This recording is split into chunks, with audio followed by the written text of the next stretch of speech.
Dans l'actualité politique, ce n'est un secret pour personne. Chacun des partis est déjà en campagne électorale, avec en ligne de mire le scrutin du 25 mai prochain.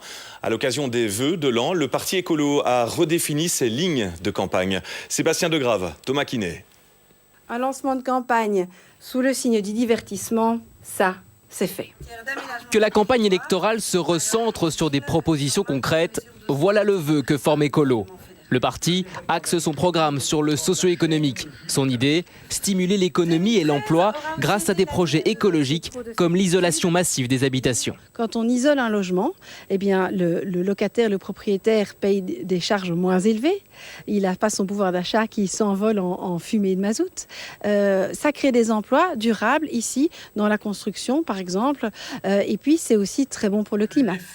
L'idée a de quoi séduire, mais dans les faits, ces dernières années en Wallonie, le soutien à l'économie verte s'est plutôt ralenti, alors même qu'Écolo était à la manœuvre. Quoique des certificats verts et bulles du photovoltaïque, ou encore suppression de l'éco-bonus pour les véhicules moins polluants. Pourtant, Jean-Marc Nollet en est persuadé, les primes écologiques ont encore de l'avenir. Un renforcement des primes est tout à fait envisageable. Nous l'avons fait en 2009, nous pouvons le refaire en 2014. Économiquement, c'est viable. Économiquement, c'est intéressant parce que c'est un investissement. Ça coûte au point de départ, mais c'est rentable en 3, 4 ou 5 années. Il reste à présent 4 mois à Écolo pour convaincre les électeurs. Mais les coprésidents en sont conscients, les sondages sont plutôt en baisse. Il faudra donc batailler ferme. Et toujours en prévision des élections, beaucoup de mouvements à gauche, puisque 3 partis d'extrême gauche s'unissent sous la bannière PTB Go pour Gauche d'ouverture. Un mouvement présenté comme une alternative anticapitaliste, plus à gauche que le PS et Écolo. Reportage Martin Vachéry et Dominique Chocart. À gauche, toutes. En rang serré, ces personnalités répondent à l'appel d'union du Parti du Travail de Belgique. Le PTB joue la carte de l'ouverture, une structure politique qui rassemble les forces à la gauche de la gauche traditionnelle. Pour la première fois depuis 30 ans, il y a un enjeu réel, c'est qu'il peut y avoir le retour d'élus de la vraie gauche, la gauche de gauche, comme le PTB au Parlement. Ces élus pourront être le relais de certains débats qui n'existent plus aujourd'hui au niveau du Parlement. Je parle du traité d'austérité européen, je parle de la chasse aux chômeurs, je parle des intérêts nationaux. Ici sont rassemblés des présidents d'autres partis de gauche, des intellectuels, professeurs ou personnalités politiques, et puis aussi des représentants syndicaux.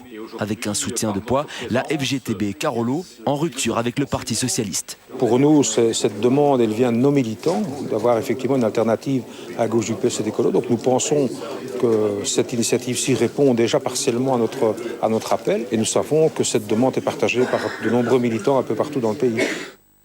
Parmi ceux qui appellent aujourd'hui à voter pour le PTB en mai prochain, certains ne figureront pas sur les listes. C'est le cas de l'ancien écolo, Josy Dubié. Il faut rassembler tous ceux qui, à gauche de la gauche, veulent vraiment peser pour changer les choses. Parce qu'aujourd'hui, quel est le problème fondamental? C'est l'augmentation exponentielle de la fracture sociale, c'est-à-dire la montée des inégalités partout dans le monde. L'objectif du parti est clair, rassembler les travailleurs. Plus personne ne porte les intérêts des travailleurs et plus personne ne les traduit en politique. Donc c'est plus qu'urgent. Les organisations syndicales n'ont plus de relais. Aujourd'hui, le PTB compte 52 élus répartis dans les 3 régions du pays. Au lendemain du 25 mai, ils espèrent ouvrir en grand les portes du Parlement fédéral.